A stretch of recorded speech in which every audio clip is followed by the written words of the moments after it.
monde bouge, l'actualité avec. Mesdames et messieurs, bienvenue sur Cam News 24 et IFM Radio émettant depuis Garoua. Emeline Doudou Amadou, c'est moi. Et pour cette édition, je suis accompagnée de Ghislain Kougan qui se fera le plaisir de nous conduire dans les méandres de l'actualité de ce jour. Quant à moi, je vous retrouve juste après. Ghislain, c'est à toi. Bienvenue à la revue de presse sur ITFM, Centre et Cam News 24 émettant depuis Garoua. Le tri hebdomadaire d'Icalo pour démarrer opération 100 000 jeunes à Maroua, une marée humaine mobilisée derrière Paul Biya. Démonstration de force du RDPC dans une région stratégique dans la conquête du pouvoir. Page 2 du tri hebdomadaire d'Icalo. Pouvoir en cassation, 13 militants du MRC ne sont pas appelés à comparaître devant la Cour suprême. Page 4, lutte contre le blanchiment d'argent. Le Cameroun s'associe au GAB pour renforcer son dispositif de surveillance. La page 7 du hebdomadaire d'Icalo. Campagne de santé gratuite. Manaouda Malachi veut offrir des soins de qualité gratuits. Page 9 de d'Icalo. Challenge hebdo à la une. Sécurité ferroviaire. Péril sur la voie ferrée. Collision au passage à niveau. Jet de pierre sur les trains voyageurs. Sabotage et blocage des voies. Accident divers, une action urgente s'impose pour protéger le réseau ferroviaire national. Page 4 de Challenge Hebdo.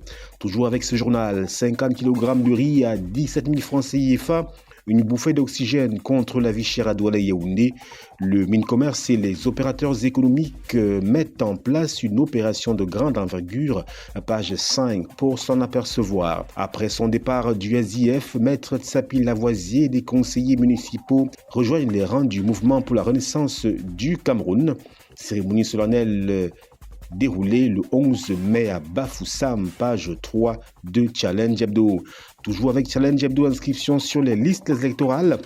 Et les CAM déploient l'artillerie lourde. Entrée imminente des kits d'enrôlement biométrique, page 3 du journal Challenge Hebdo. Cameroun Tribune à la une, infrastructure portuaire, Kribi Force 2, un nouveau quai de 715 mètres linéaires, une capacité annuelle de 1,3 million de conteneurs contre 300 000 pour le premier quai, la possibilité d'accueillir les plus gros porteurs du monde.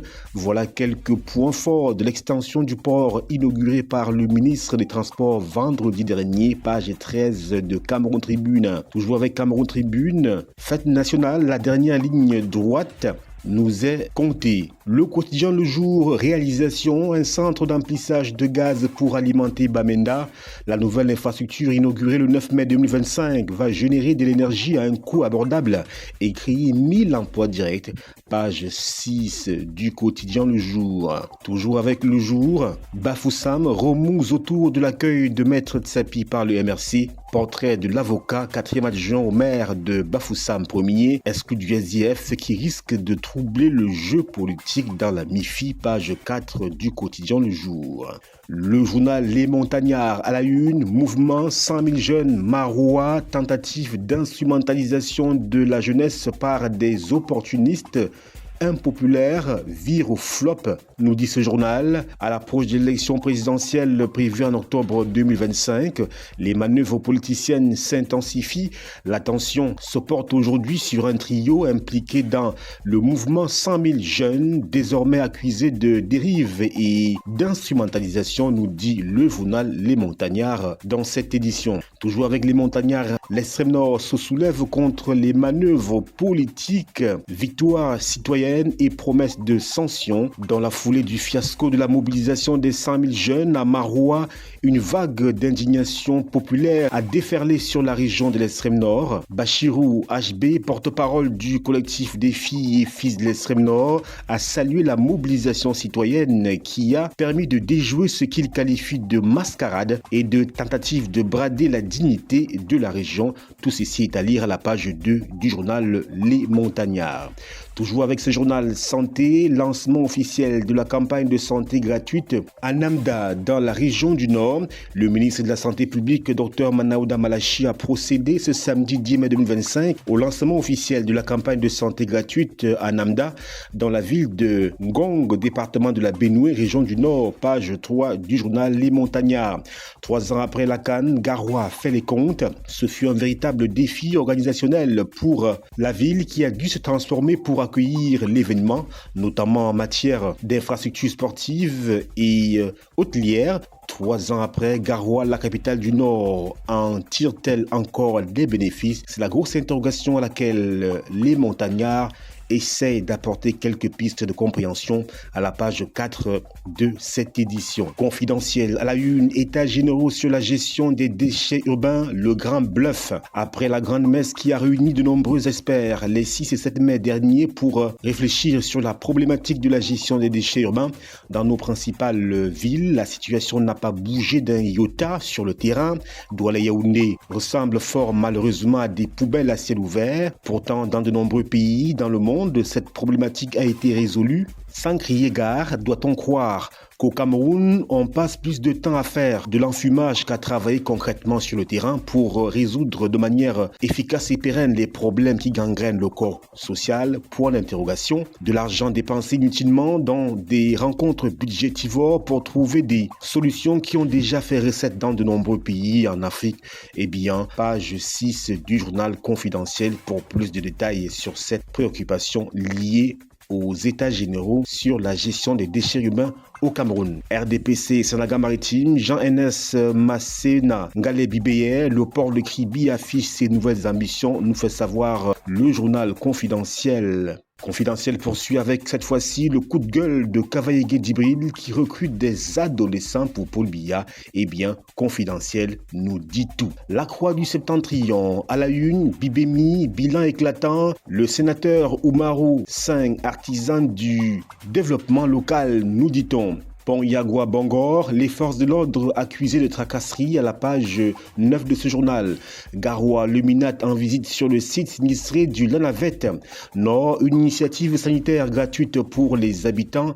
C'est ce que nous dit la Croix du Septentrion. Le quotidien Émergence, pour sa part, revient sur l'opération 100 000 jeunes. Ce qui s'est passé à Maroua nous est compté justement par Émergence. Gaz domestique, Bamenda tient son centre amplisseur. Nous fait-on savoir. Cameroun, Union européenne, les noces d'or d'un partenariat aux multiples visages nous sont comptés à la page 3. Aéroport de Garoua, les travaux de réparation de la piste d'atterrissage amorcés. Économie en développement, le capitalisme devant la barre. Page 2 du quotidien Émergence. Mutation, gaz domestique, Bamenda carbure. Le ministre de l'eau et de l'énergie, au nom du Premier ministre, a inauguré vendredi le centre de stockage et d'emplissage du chef-lieu de la région du Nord-Ouest. Cette usine va prémunir la population des pénuries et créer environ 1000 emplois directs et indirects. Le DG de la CSPH élevé au rang d'officier national de la valeur. Page 7 du quotidien Mutation. Toujours avec Mutation, Yaoundé, 16 enfants mendiants. Page 4. Maroua, une mobilisation apolémique. Eh bien, direction Mutation pour lever justement cette polémique. Le Messager, Cameroun et l'après-Biya, les dérives de Bourgui, les prédictions de l'avocat franco-libanais qui promet une fin de règne dans le chaos provoque dans les milieux politiques camerounais de vives réactions. Page 3 du quotidien Le Messager. Développement, Bamenda à plein gaz, nous dit également ce journal. Le quotidien L'économie à la une, avoir en déshérence, le FMI s'en mêle. Le Fonds monétaire international a suggéré à la Commission bancaire de l'Afrique centrale de fournir au ministère des Finances et à la SEDEC les informations sur le solde total des comptes classés comme dormants. Page 3 du quotidien L'économie. Toujours avec le quotidien L'économie, centrale de son loulou, 60 milliards de francs CFA à investir dans la deuxième phase de réhabilitation. Page 4 pour plus de détails. Voilà, le groupe Nuchugwen inaugure une nouvelle usine de production d'engrais à la page 7 du quotidien protégeant l'économie. L'œil du Sahel à la une, prise d'otage, 25 millions de francs CFA pour libérer le curé de Madengring, nous dit-on à la page 3. Toujours avec l'œil du Sahel, aéroport de Garoua, Paul Biya prescrit les travaux d'urgence. Extrême Nord, gaz domestique cherche preneur. Nord, une campagne de santé gratuite pour les populations, nous dit l'œil du Sahel. C'est tout pour le tour d'horizon de la presse écrite, c'est à vous. Voilà, vous êtes désormais informés sur l'actualité au Cameroun et ailleurs. Merci de nous avoir suivis et restez en compagnie de nos programmes sur CamNews 24 et IFM Radio, émettant depuis Garoua. À bientôt.